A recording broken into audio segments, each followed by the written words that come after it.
Hello दोस्तों, स्वागत है आपका अपने चैनल एग्जाम जोन पे। तो फिर से मैं हाजिर हूँ 17 जून 2021 के इंपॉर्टेंट इवेंट्स के साथ। आप कंप्लीट वीडियो ध्यान से देखें क्योंकि लास्ट में आपको 2 क्वेश्चंस के जवाब देने हैं। आज का पहला क्वेश्चन है international day of family remittances. International day of family remittances ये किस दिन ऑब्जर्व किया जाता है? तो हर वर्ष 16 जून को। कब? 16 जून को international day of family remittances observe किया जाता है। ये देख लीजिए, हर वर्ष 16 जून को international day of family remittances observe किया जाता है। 2021 में इसका थीम क्या है? तो थीम है recovery and resilience through digital and financial inclusion. क्या है theme? Recovery and resilience through digital and financial inclusion. याद रखिएगा, पहला international day of family remittances कब मनाया गया? 16 जून 2015 को। कौन मनाता है? यूनाइटेड नेशन, जिसकी स्थापना हुई थी 24 अक्टूबर 1945 को। हेडक्वार्टर है न्यूयॉर्क में और सेकेंड टाइम सेक्रेटरी जनरल बन गए हैं एंटोनियो गुतेरेस। 5 वर्ष के लिए बने हैं। कहाँ से बिलोंग करते हैं? पुर्तगाल से। नेक्स्ट क्वेश्चन है ब्रसेल्स बेल्जियम में नाटो समिट का कौन सा एडिशन रिसेंटली ऑर्गेनाइज किया गया है? तो नाटो का हेडक्वार्टर कहाँ है? ब्रसेल्स में है। वहाँ पर नाटो समिट का 31st edition recently NATO summit का ऑर्गेनाइज किया गया है ब्रसेल्स बेल्जियम में। यहीं पर नाटो का हेडक्वार्टर भी है। ये 2021 की जो नाटो समिट है ये इसका 31वां एडिशन है। इसमें नाटो 2030 एजेंडा अडॉप्ट किया गया है। साथ ही साथ चाइना को एक ग्लोबल सिक्योरिटी चैलेंज बताया गया है, यानी चाइना ग्लोबल सिक्योरिटी के लिए थ्रेट है। तो नाटो का 31वां एडिशन हुआ है कहाँ पे? ब्रसेल्स, जहाँ पे इसका हेडक्वार्टर है। NATO North Atlantic Treaty Organisation 1949 में स्थापना हुई थी। टोटल 30 मेंबर हैं और हेड कौन है? Stuart peak. नेक्स्ट क्वेश्चन है global yoga conference 2021। Global yoga conference 2021 इसकी इनॉग्रल सेरेमनी को किसने एड्रेस किया? तो ग्लोबल योगा कॉन्फ्रेंस के उद्घाटन समारोह को एड्रेस किया है डॉक्टर हर्षवर्धन ने। किसने? डॉक्टर हर्षवर्धन। ये देख लीजिए, ये हैं आपके डॉक्टर हर्षवर्धन। इनके द्वारा ग्लोबल योगा कॉन्फ्रेंस 2021 के उद्घाटन समारोह को एड्रेस किया गया है। ग्लोबल योगा कॉन्फ्रेंस 2021 किसने ऑर्गेनाइज किया है? तो मोक्षायतन योग संस्थान सहारनपुर यूपी में है। मोक्षायतन योग संस्थान मिनिस्ट्री ऑफ आयुष के साथ मिलकर ग्लोबल योगा कॉन्फ्रेंस को ऑर्गेनाइज कर रहा है, जिसको एड्रेस किया है किसने? डॉक्टर हर्षवर्धन ने। आप याद रखिएगा, इस बार जो 2021 में 21 जून को 7th एडिशन है इंटरनेशनल योगा डे का। थीम क्या है इसका? Yoga for wellbeing. कौन ऑर्गेनाइज करता है योगा डे को? तो मिनिस्ट्री ऑफ आयुष इसको ऑर्गेनाइज करता है। कुछ दिन पहले ही मिनिस्ट्री ऑफ आयुष ने नमस्ते योगा ऐप भी लॉन्च किया है। नेक्स्ट क्वेश्चन है ईएसए यूरोपियन स्पेस एजेंसी द्वारा किस कंट्री से पहला वुडन सैटेलाइट लॉन्च किया जाएगा? तो जापान ने भी कुछ दिन पहले प्लान किया है, लेकिन जापान ने प्लान किया है और यूरोपियन स्पेस एजेंसी लॉन्च करने वाला है इस ईयर के लास्ट तक। यूरोपियन स्पेस एजेंसी न्यूजीलैंड से पहला वुडन सैटेलाइट लॉन्च करेगा। ये देख लीजिए, नाम होगा वीजा वुडसैट। यूरोपियन स्पेस एजेंसी का प्रोजेक्ट है जो कि फर्स्ट वुडन सैटेलाइट होगा, अर्थ ऑर्बिट में लॉन्च किया जाएगा इस वर्ष के लास्ट तक। कहाँ से लॉन्च करेंगे? तो रॉकेट लैब है न्यूजीलैंड में, वहाँ से लॉन्च करेंगे। हालांकि जो सैटेलाइट है वुडसैट सैटेलाइट, इसको फिनलैंड में बनाया जाएगा और सन सिंक्रोनस ऑर्बिट में सेटअप किया जाएगा। इतना याद रखिएगा। यूरोपियन स्पेस एजेंसी ने कुछ समय पहले ही अनाउंस किया है कि वीनस के लिए एक मिशन लॉन्च करेगा, एनविजन याद रखिएगा। यूरोपियन स्पेस एजेंसी 1975 में स्थापित हुई थी जब इंडिया में इमरजेंसी लगी थी। हेडक्वार्टर है पेरिस में। सीईओ हैं John Detrick Warner. Next question है medicine from the sky project किस इंडियन स्टेट ने लॉन्च किया है? तो मेडिसिन फ्रॉम द स्काई प्रोजेक्ट ये तेलंगाना गवर्नमेंट का इनिशिएटिव है। किसका? तेलंगाना गवर्नमेंट का। Medicine from the sky project ये तेलंगाना गवर्नमेंट का इनिशिएटिव है। इसमें क्या होगा? जो ड्रोन्स होंगे, ड्रोन्स द्वारा मेडिसिन पहुंचाई जाएगी 16 प्राइमरी हेल्थ केयर सेंटर्स पर। तो मेडिसिन फ्रॉम द स्काई प्रोजेक्ट आपको पता ही है, जैसा कि नाम से स्पष्ट है कि ड्रोन से मेडिसिन पहुंचाई जाएगी 16 प्राइमरी हेल्थ केयर सेंटर्स पर। तो मेडिसिन फ्रॉम द स्काई प्रोजेक्ट किसका है? तेलंगाना गवर्नमेंट का।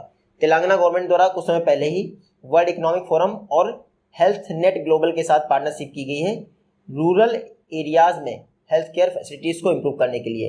तो एग्जाम में आपसे यही पूछ सकते हैं कि किस स्टेट गवर्नमेंट द्वारा रूरल एरियाज में हेल्थ फैसिलिटीज़ को इम्प्रूव करने के लिए world economic forum and health net global के साथ पार्टनरशिप की गई है, तो वो भी है तेलंगाना। और बाकी medicine from the sky project तो तेलंगाना का है ही है। गवर्नमेंट ऑफ इंडिया द्वारा 2018 में ड्रोन रेगुलेशन जारी किए गए थे, जिसके तहत ड्रोन्स के लिए जो रेड एयर स्पेस है उसको 3 जोन में बांटा गया है, रेड जोन, येलो जोन और ग्रीन जोन। इतना याद रखिएगा। तेलंगाना की बात करें तो ये है मैप में छोटा सा तेलंगाना। हैदराबाद यहाँ की कैपिटल है और गोलकुंडा फोर्ट बहुत फेमस है। तेलंगाना के चीफ मिनिस्टर हैं के चंद्रशेखर राव। गवर्नर कौन है? तमिलसाई सौंदरराजन। नेक्स्ट क्वेश्चन है मुकेश शर्मा। मुकेश शर्मा को रिसेंटली WHO के global air pollution and health technical advisory group में अपॉइंट किया गया है। आपको बताना है मुकेश शर्मा किस IIT से बिलोंग करते हैं। तो मुकेश शर्मा बिलोंग करते हैं IIT कानपुर से, मेरे ख्याल से। ये देख लीजिए, मुकेश शर्मा IIT कानपुर से बिलोंग करते हैं। इनको WHO के global air pollution and health technical advisory group में मेंबर के तौर पे अपॉइंट किया गया है। तो गैफ टैग ये WHO का एक ग्रुप है, उसमें मुकेश शर्मा को मेंबर के तौर पर अपॉइंट किया गया है। ये जो गैफ टैग ग्रुप है WHO का, ये एयर पोल्यूशन को कैसे टैकल किया जाए इससे रिलेटेड टेक्नोलॉजी डेवलप करता है। तो ये है मुकेश शर्मा, जिनको WHO के गैफ टैग ग्रुप के मेंबर के तौर पे अपॉइंट किया गया है। WHO चर्चा में क्यों है? क्योंकि WHO की एक हाई लेवल कोalition मीटिंग हुई थी health and energy platform of action पर। यह फर्स्ट मीटिंग थी जिसको एड्रेस किया था इसने डॉक्टर हर्षवर्धन ने। WHO की स्थापना कब हुई? 7 अप्रैल 1948 को। जिनेवा में इसका हेडक्वार्टर है। डीजी कौन है? टेड्रोस एधेनम। डेप्यूटी डायरेक्टर जनरल कौन है WHO की? सौम्या स्वामीनाथन, जो कि चेन्नई से बिलोंग करती हैं। नेक्स्ट क्वेश्चन है 12% स्टेक के साथ national asset reconstruction company limited यानी बैड बैंक जिसको कहते हैं, national asset reconstruction company limited को कौन सी बैंक स्पॉन्सर लीड करेगी? तो NARCL, इसको 12% स्टेक के साथ कैनरा बैंक लीड करेगी। यानी सबसे ज़्यादा शेयर किसके होंगे? कैनरा बैंक के होंगे। ये देख लीजिए, नेशनल एसेट रिकंस्ट्रक्शन कंपनी, इसमें 12% शेयर किसके होंगे? कैनरा बैंक के। इसका मतलब मेजॉरिटी सबसे ज़्यादा शेयर इसी के होंगे। बैड बैंक आपको पता ही है, जो बैंकों के लोन होते हैं उनको वसूलने का काम करती है bad bank. Indian bank association ने कैनरा बैंक से कहा था कि आप स्पॉन्सर करें NARCL को, और कैनरा बैंक इस बात को मान गया। National asset reconstruction company limited, जिसको बैड बैंक कहा जाता है, बजट 2021-22 में इसका प्रोविजन किया गया है और ये बन जाएगी। बैड बैंक स्पेशली बनाई गई है 500 करोड़ या उससे ऊपर के लोन्स को वापस रिस्ट्रक्चर करने के लिए। बैड बैंक क्या करेंगे? बैड बैंक कहेंगे भैया हम वसूल लेंगे, आप इतना रुपया पकड़ो, आपसे लोन से टेंशन फ्री। तो 1 लाख रुपए सपोज करिए लोन है, तो बैंक वालों को 50,000 वापस मिल गया, बाकी बैड बैंक कितना वसूल है? बैंकों की बैलेंस शीट खाली कर देगा, यानी कि क्लीन कर देगा बैड बैंक।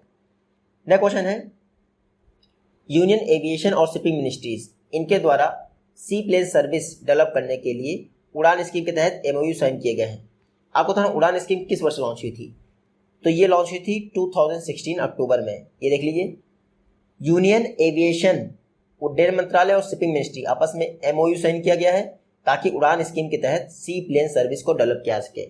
इसके तहत टोटल 28 सी प्लेन रूट्स डेवलप किए जाएंगे और 14 वाटर एरोड्रोम बनाए जाएंगे। ये वाटर एरोड्रोम क्या होते हैं? जैसे एयरपोर्ट होते हैं वैसे ही वाटर एरोड्रोम होते हैं। तो 14 वाटर एरोड्रोम बनाए जाएंगे। बाकी ये स्टेट याद रखने की जरूरत नहीं है। प्राइम मिनिस्टर द्वारा यानी प्राइम मिनिस्टर मोदी जी द्वारा इंडिया की पहली सी प्लेन सर्विस 31 अक्टूबर 2020 को लॉन्च की गई थी। कहाँ? जो आपका सरदार सरोवर डैम है उसी के पास स्पाइस जेट की ये सी प्लेन सर्विस थी। तो मिनिस्ट्री ऑफ सिविल एविएशन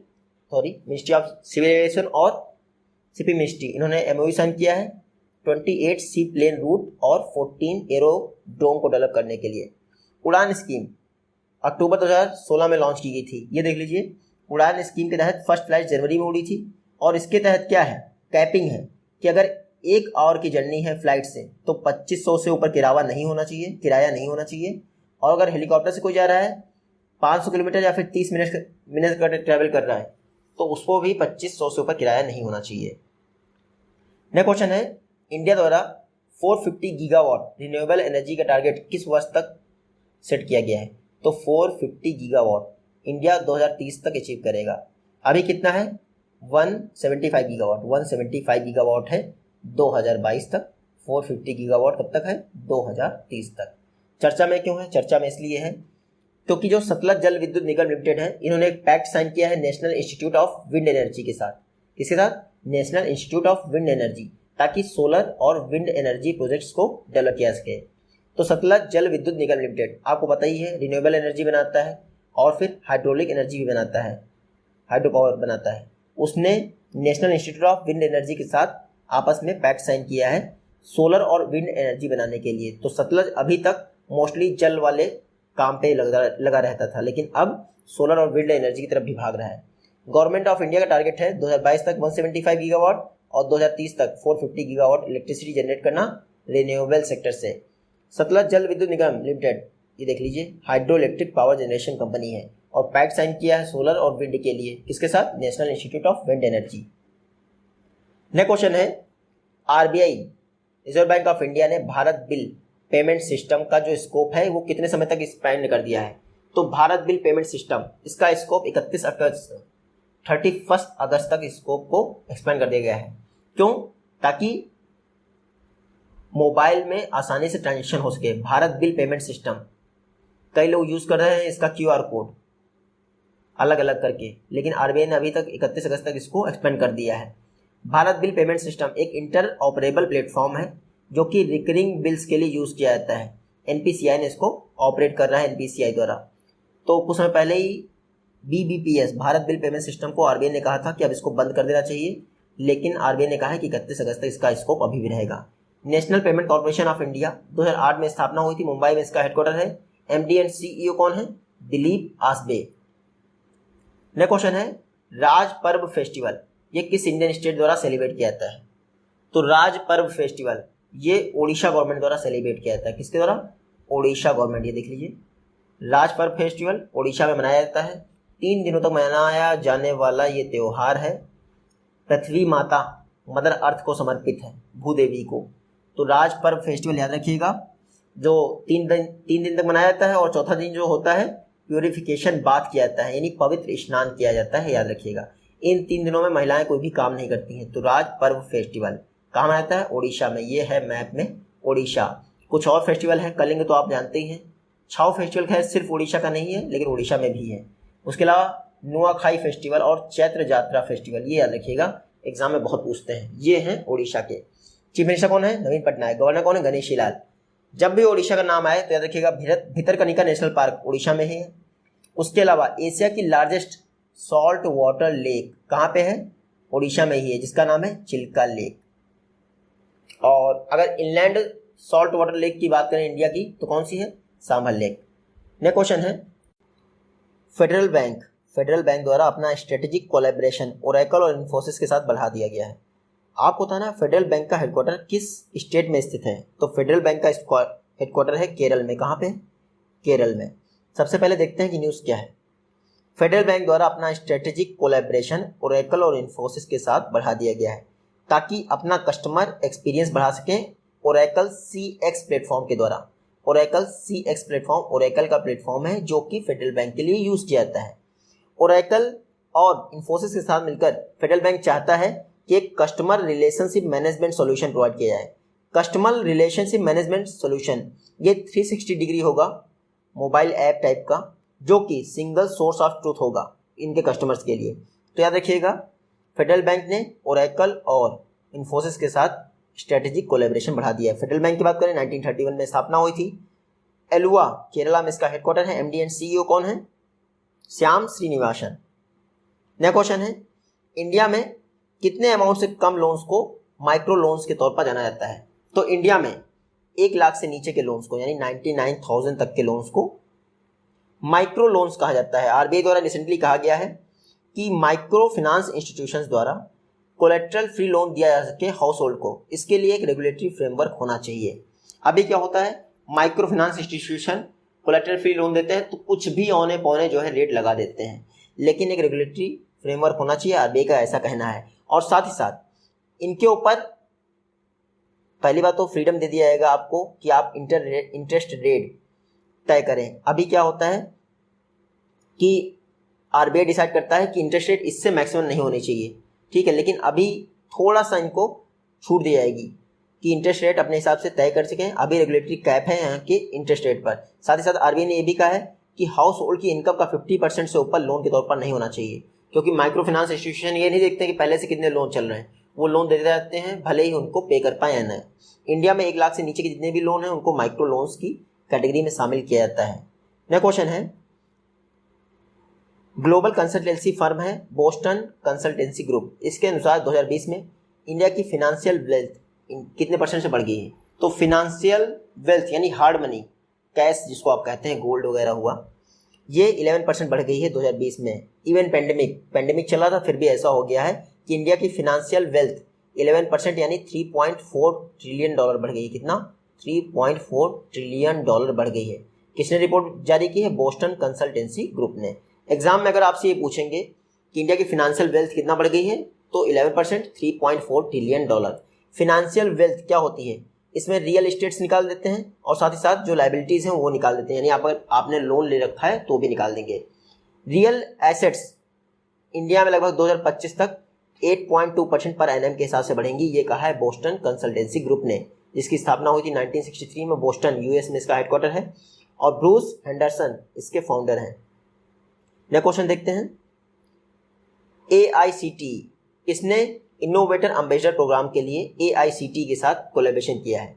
तो CBSE central board of secondary education, इन्होंने इनोवेशन एम्बेसडर प्रोग्राम के लिए, ये देख लीजिए, इनोवेशन एम्बेसडर प्रोग्राम के लिए CBSE ने AICTE के साथ कोलैबोरेशन किया है। इसमें टीचर्स को ट्रेंड किया जाएगा ताकि इनोवेशन प्रोवाइड कर सकें स्कूल लेवल पर। तो CBSE और AICTE ने आपस में पार्टनरशिप की है ताकि स्कूल लेवल पर इनोवेशन को प्रमोट किया सके। इसमें blockchain technology, coding, cyber security, AI सबकी ट्रेनिंग दी जाएगी टीचर्स को। CBSE बात करें, central board of secondary education, 1962 में स्थापना हुई थी, न्यू दिल्ली में इसका हेडक्वार्टर है। मनोज आहूजा इसके चेयरपर्सन हैं। आज का लास्ट क्वेश्चन है, गॉटफ्रीड बॉम और चंद्रशेखर, 2 लोगों निधन हो गया है, आप देख लीजिए यहाँ पे।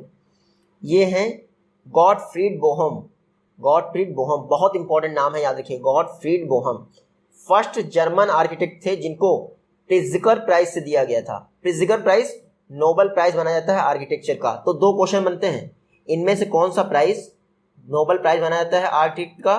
तो प्रिट्जकर प्राइज। और first German architect Gottfried Böhm, उनका निधन हो गया, ये नोबेल प्राइज इन आर्किटेक्ट यानी प्रिट्जकर प्राइज जीत चुके थे, याद रखिएगा। दूसरे कौन है? इनको तो आप पहचानते होंगे, महाराज दशरथ के आर्य सुमंत बने थे, नाम क्या था? चंद्रशेखर, इनका भी निधन हो गया, हैदराबाद से बिलोंग करते थे।